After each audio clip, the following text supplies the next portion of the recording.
So bear with me. So, hey, first I'd like to thank everyone that came to my dad's memorial service. The people that could not make it, they're here in spirit for sure. Bill Barkley was born March 29th, 1938 to Robert and Ruth Barkley in Pittsburgh, Pennsylvania. He was the youngest of four.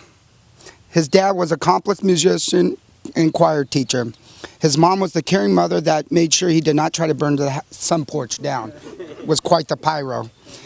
As a young kid, my dad enjoyed making fires. Most of his childhood, he grew up between Pittsburgh and Harrisburg, Pennsylvania. After high school, he went to a small college in Ohio and joined a fraternity. First fraternity at Baldwin Wallace that allowed blacks in.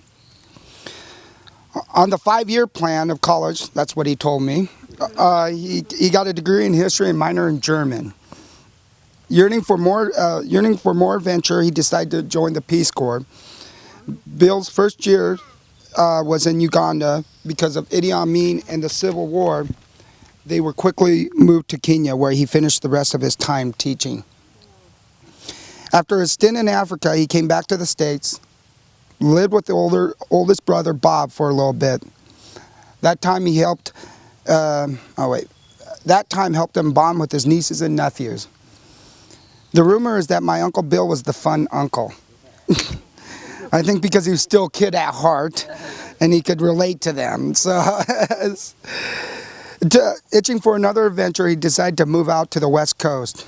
I remember him telling this story many times. Dad was somewhere in Montana or Idaho, and there was a fork in the highway, and the sign said Portland or Seattle. He flipped a coin, and Seattle won. To keep his mind active, he took some math classes at Seattle Pacific University. Because of became good friends with a classmate that introduced my dad and mom. After a year, they got married and moved up to Alaska to teach. So 1 year in Alaska was enough for them, so they decided to move down to Vancouver, Washington.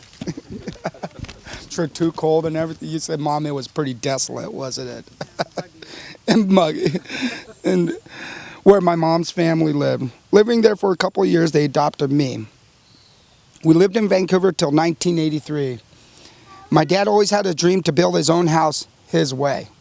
And so he saw an article in Mother Jones magazine that said you can buy 5 acres and design and build your own home in Goldendale, Washington. Dad was determined to build his own house and finally convinced my mom that this was a good idea. We moved up to Goldendale to pursue my dad's dream to build a green house.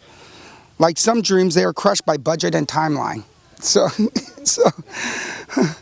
finally got the house built. Half the house was green, the other half not. My dad's off time was starting a chess club when I was in 4th grade.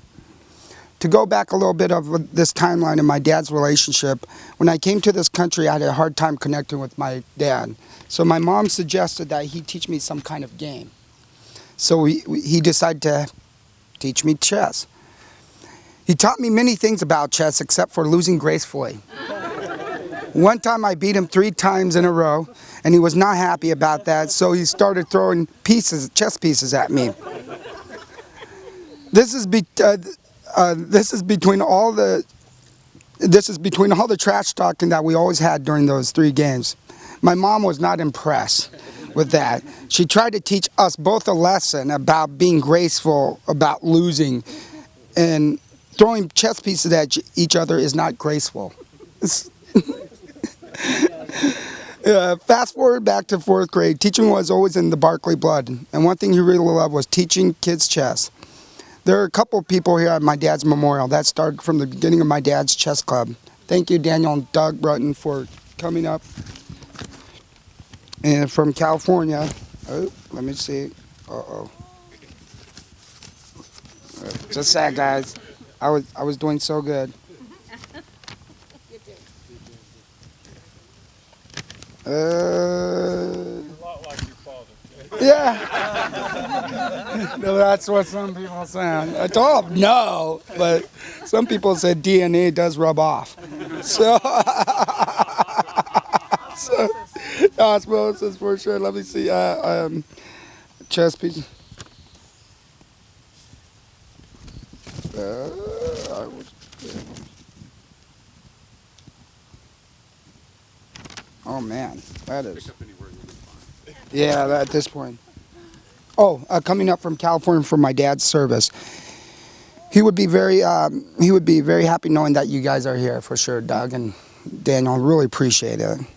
And he loved your guys' family and your everything. I mean, we had some fun times in those chess moments. All the driving we did to all the chess tournaments and stuff like that. The other passion my dad had was music. His dad was an accomplished violinist and a choir teacher, and that influenced my dad for his enjoyment for opera and classical music. To continue that passion, he coordinated with the Chamber of Commerce of Goldendale to have small groups of barbershop quartet and bands play in the parks in Goldendale and Mary Hill Museum. My dad wore many different hats when I was growing up, but the main one was when I was growing up he was a general contractor in Vancouver and Goldendale. Even though my dad and I battled a lot when we were working together, I did admire his architectural design. Some of his work was published in Sunset Magazine and the Columbian newspaper. My favorite is the curved ceiling that he did for the client of his, and you'll see that right up here, guys. So, after my parents' separation, my dad moved down to Vancouver. About a year later, he got a call from a client that his mom was interested in building an addition to her pre-existing home. He saw a couple. Her son saw a couple of articles in the Columbian about my dad's work. They had an appointment and ended up being partners and friends till he passed away. I would like to recognize Ruth and my mom for being very patient with my dad. I'm sure times they wanted to strangle him. So, yes. So there's one person that I would really want to really shout out is Ruth. For the last 6 years that my dad had ALS, she was there at every step, especially at the end. Yes, thank you, Crystal. She was the caregiver to my dad, and they have a lot of political battles, and that's so my dad loved that. If Kevin knows about debating, right? That's where you guys could get along pretty well. I just wanted to thank you for your big heart and patience, Ruth. Everybody that knew my dad realized what a kind and caring person he was.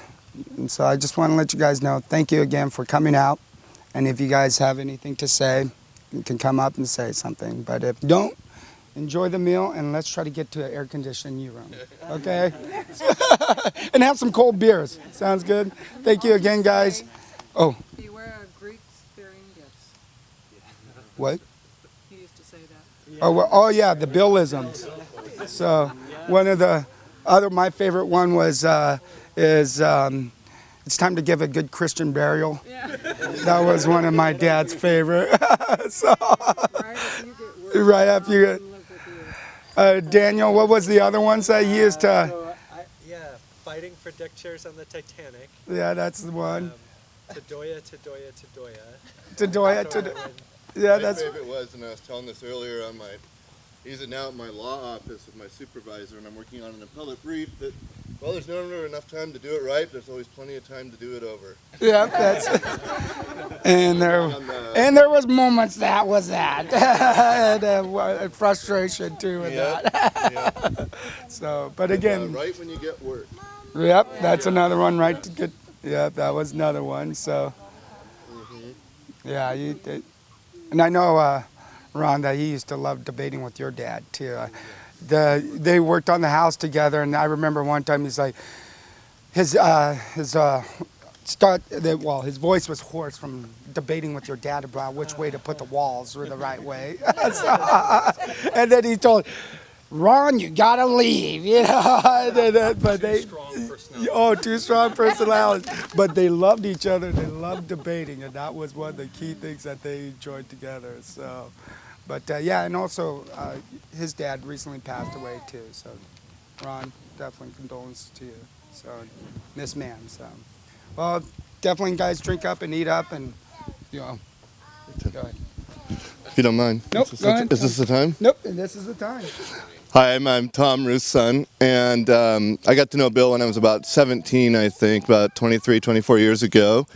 And he was definitely a character. Had a lot of good memories with him from him putting up with my late teen years and my unhygienic college years, and then arriving down at grad school in Albuquerque to uncomplainingly help clean out my refrigerator and then clean my refrigerator and then put it back together. And he was just a great man throughout the ages, and I love the partnership he had with my mother. They really complemented each other in their strengths and their weaknesses, and made a very good unit in how they, well, not that they had any weaknesses, my mother was quick to point out, but they complemented each other with their strengths for sure. And I'll always remember in particular the summer that we built, and poor Bill designed, redesigned, and then made adjustments to the cabin that we built on the coast as our flights of fancy grew more and more eccentric, and then he added his own eccentricities on top of that, seeming trying to outdo each other. And we started without electricity on the project, and just camped on the Oregon coast for the entire summer with the view of the ocean and the sun sinking and the fishing boats going, roasting corn over a campfire at night, reading books out loud, and just spending a really idyllic 6 months or so there together, working almost every day, 4 days a week, and then going back for another 4-day week. They're probably 9-day weeks, I guess, with 1 day in between. But as frustrating as it could be at times with my detail orientation and Bill's free spirit, it was a really wonderful time to get to know each other in depth. And he was such an intellectual and intelligent man, and yet so down to earth and humble. He knew how to take you down a notch without making you feel littler. And at other times when you may not have gotten his humor and felt a little littler, he was quick to come back with a hug. So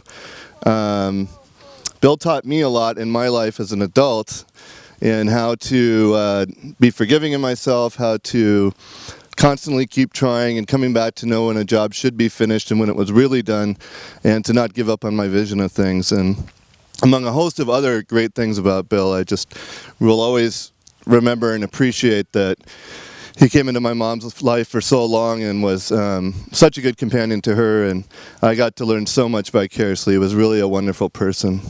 And thank you for all of you who helped train him before he came into my life. So.